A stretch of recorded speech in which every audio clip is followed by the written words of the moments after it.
In this short tutorial, I'll show you how to remove the camera from the lock screen on your Samsung device.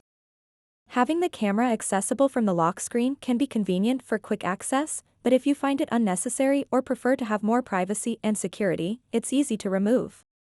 To get started, swipe down from the top, just like this, and then tap on the gear icon at the top right corner of the screen. Once you are on the settings page, scroll down a bit, and tap Lock Screen.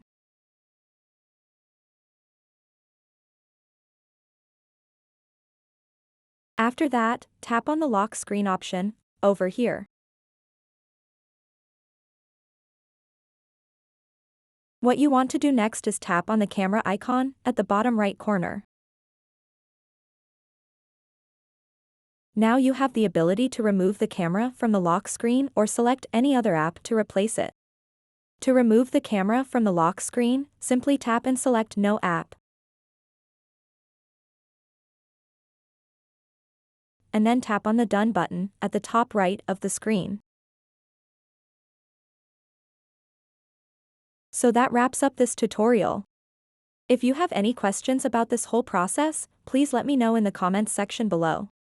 And if this video helped you out, please give it a big thumbs up and subscribe to this channel for more tutorial videos like this one. Thank you so much for watching and have a good day.